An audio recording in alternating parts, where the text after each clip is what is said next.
کہ فلاں میری دوست ہے یار، اس کی زندگی میں یہ پرابلم چل رہی ہے، مجھے کوئی حل بتائیں کہ اس کا کیا حل ہونا چاہیے۔ اس طرح ڈائریکٹ اپنی بات نہ رکھ دیا کریں کہ میرا شوہر میرے ساتھ ایسا سلوک کر رہا ہے۔ کسی کی ایگزامپل دے کہ اگر آپ نے مشورہ بھی لینا ہے کسی سے مشورہ لیں، پھر کیا ہوتا ہے کہ وہی چیزیں آپ کے خلاف نہیں استعمال ہو رہی ہوتی۔ اور اب میں ہمیشہ یہ بات کہتی ہوں، کوشش کریں اگر آپ کے کوئی پاس آ کے بیٹھا ہے نا، تو وہ ضروری نہیں کہ وہ آپ کا اپنا ہے۔ اگر آپ اس کو اپنا سمجھ رہے ہو، اپنا دوست سمجھ رہی ہیں، جو کوئی بھی رشتے میں وہ، آپ ایک بات سوچو کہ اگر آپ اس کو اپنا سمجھ رہی ہیں کہ وہ میری اپنی ہے، اس اپنی کے بھی تو 10 آگے اپنے ہیں نا، جس کو وہ مسالہ لگا کے گھر گھر میں بیٹھ کے آپ کو ڈسکس کرے گی۔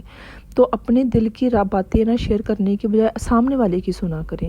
ضروری نہیں ہے کہ سامنے والا اگر آپ کے پاس بیٹھ گیا تو آپ نے ایک لحاظ میں آپ نے کہ سارا کچھ کھول کے بتا دینا، نہیں یار یہ تو میرا اپنا ہے، اتنا قیمتی وقت نکال کے میرے پاس آ کے بیٹھی ہے۔ ہو سکتا ہے کہ وہ جو اپنا قیمتی وقت نکال کے آپ کے پاس آ کے بیٹھی ہے، وہ اسی چیز کے لیے بیٹھی ہے کہ آپ کچھ اپنی زندگی کے بارے میں بتائیں جس کو وہ آپ کے خلاف استعمال کر سکے۔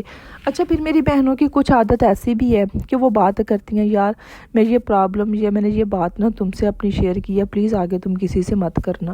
آپ دیکھو کہ اگر آپ کے پیٹ میں آپ کی اپنی بات ہی نہیں رک سکی، آپ اپنی ہی رازدار نہیں بن سکی، تو آپ آگے والے سے کس طرح امید رکھ رہی ہیں کہ وہ آپ کی بات جو ہے وہ چھپا کے رکھے، وہ کسی سے شیئر نہ کریں۔ میں کہتی ہوں کہ ہر سسٹر میں، ہر بہن میں نو کہنے کی عادت ہونی چاہیے، اپنے لیے سٹینڈ لینے کی عادت ہونی چاہیے۔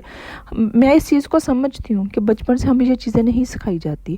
شروع سے ہمیں عادت ہوتی ہے باپ کے کام کرنے کی، بھائی کے کام کرنے کی، اپنے گھر کو سنبھالنے کی، اپنے گھر کو سنوارنے کی، یہ اچھی بات نہیں۔ لیکن میں کہتی ہوں کہ میکے میں بھی کچھ ایسے جگہ پہ آ جاتے ہیں، انسان کسی ایسے پوائنٹ پہ آ جاتا ہے کہ جہاں پہ اپنے لیے سٹینڈ لینے کی ضرورت ہوتی ہے، اپنی بات رکھنے کی ضرورت ہوتی ہے۔ اسی طرح سسرال میں بھی بہت جگہ ایسی ہوتی ہے کہ جہاں پہ نو بولنے کی ضرورت ہوتی ہے۔ جیسے اگر آپ تھک رہے ہو، 10 لوگ بیٹھے ہوئے ہیں، آپ تو شروع میں پتہ کیا ہوتا ہے، اچھا بننے کے چکر میں، دل جیتنے کے چکر میں، جب کہ 10 سال بھی آپ زندگی کے گزار لو نا، آپ لوگوں کے دل نہیں جیت سکتے۔ اگر آپ کو لگتا ہے نا کہ کام کر کے آپ دل جیت لو گے، یا اپنا آپ مار کے، اپنی خواہشات مار کے، اپنی ضروریات کو ختم کر کے آپ تو پھر لوگوں کا دل جیت لو گے، تو آپ دل نہیں جیت سکتے۔ آپ 10 سال بھی وہیں کے وہیں پہ ہوں گے، کیونکہ جو لوگوں کو آج آپ کا خیال نہیں ہے نا، آپ تھک رہی ہو، آپ اپنی خواہشات کو مار رہی ہو، آپ اپنی ضروریات کا ذکر نہیں کر رہی، آپ نو نہیں بول رہی، جن کو آج آپ کی وہ حالت نظر نہیں نہ آ رہی، ان کو 10 سال بعد بھی نہیں نظر آنی۔ پھر فرق صرف اتنا ہونا ہے کہ 10 سال بعد جب آپ نے تھک جانا ہے نا، آپ نے انکار کرنا ہے نا کسی بھی چیز کے لیے، اپنے لیے سٹینڈ لینا ہے، یا کل کو آپ کے بچے ہو گئے، آپ نے اپنے بچوں کے لیے سٹینڈ لینا ہے، تو آپ نے اس سے بھی زیادہ بری بننا ہے۔ تو کوشش کریں شروع میں باؤنڈریز سیٹ کریں، جہاں پہ آپ کو لگ رہا ہے کہ آپ تھک رہی ہیں، جہاں پہ آپ کو لگتا ہے کہ آپ یہ چیز نہیں برداشت کر سکتی، یہاں پہ آپ کو یہ لگتا ہے کہ سامنے والا اپنی لیمٹس کراس کر رہا ہے، وہاں پہ نو بولیں۔ یہ جو آپ نے دل میں ہے نا ڈر دفن کیا ہوا ہے کہ اس سے میرا گھر نہ خراب ہو جائے، اس سے میرے رشتے نہ خراب ہو جائے، کچھ بھی نہیں ہونا۔ یہ ڈر کو نا دفن کر دیں کہیں پہ، اتنی گہری کوئی قبر نکال کے دفن کر دیں نا۔ یقین کریں جب آپ اپنے لیے سٹینڈ نہیں نہ لے سکتے تو آپ لوگوں کو خود اجازت دے رہے ہو کہ آؤ مجھے مارو، مجھے دفن کرو، میرے اوپر سے گزر جاؤ، مجھے کچا چبا جاؤ، مجھے آگ لگا دو، میں کچھ نہیں بولوں گی۔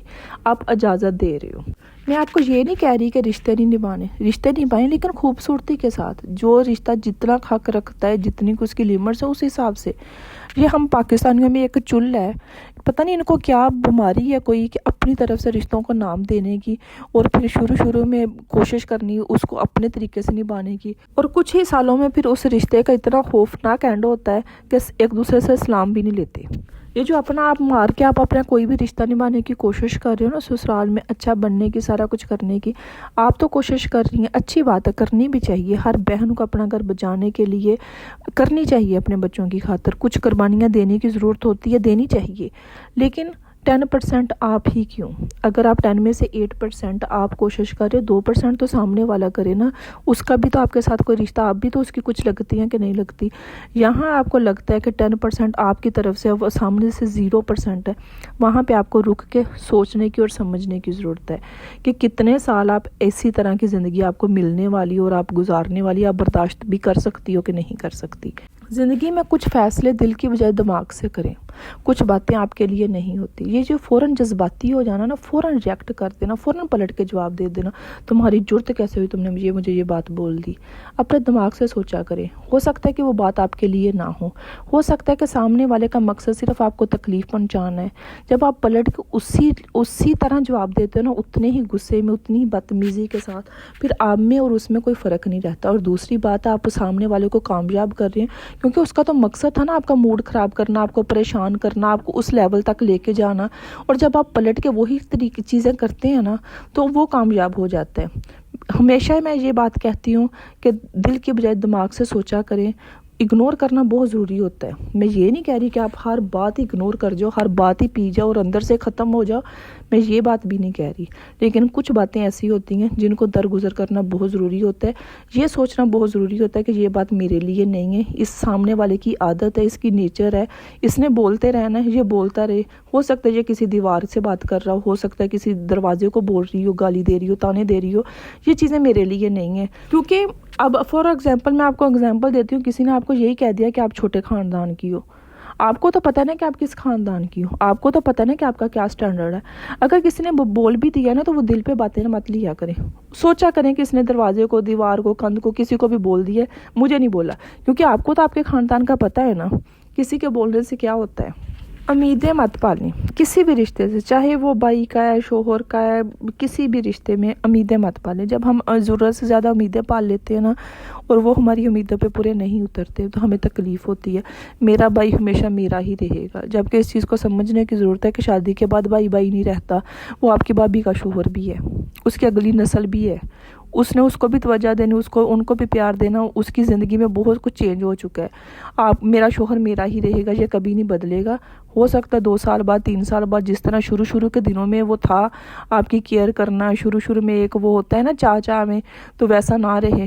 زندگی میں اتنی ذمہ داریاں، سارا کچھ ہو، تو یہ جو امیدیں پال لینی ہوتی ہے نا کہ نہیں یہ شخص کبھی بھی نہیں بدلے گا، یہ ایسے کا ایسا ہی رہے گا، یہ آپ کو تکلیفیں دیتا ہے. میں ہمیشہ ایک چھوٹی سی آپ کو بات کہتی ہوتی ہوں کہ امیدیں پالنے سے بہتر ہے آپ فیس پہ ملتانی مٹی لگا کے بیٹھ جائے، کوئی فائدہ تو ہو آپ کو. امیدوں سے ہمیشہ نقصان ہی ہوتا ہے. میری بہت ساری بہنیں ایسی ہیں شادی کے بعد میکے کی طرف توجہ رکھتی ہیں، اس گھر کو ہی اپنا گھر سمجھتی ہیں، اور پھر کیا ہوتا ہے کہ نہ شوہر کا گھر اس کا رہتا ہے اور نہ ہی میکے والا اس کے رہتے ہیں. کیونکہ میکے میں بھی بہت ساری چیزیں تبدیل ہو چکی ہوتی ہیں.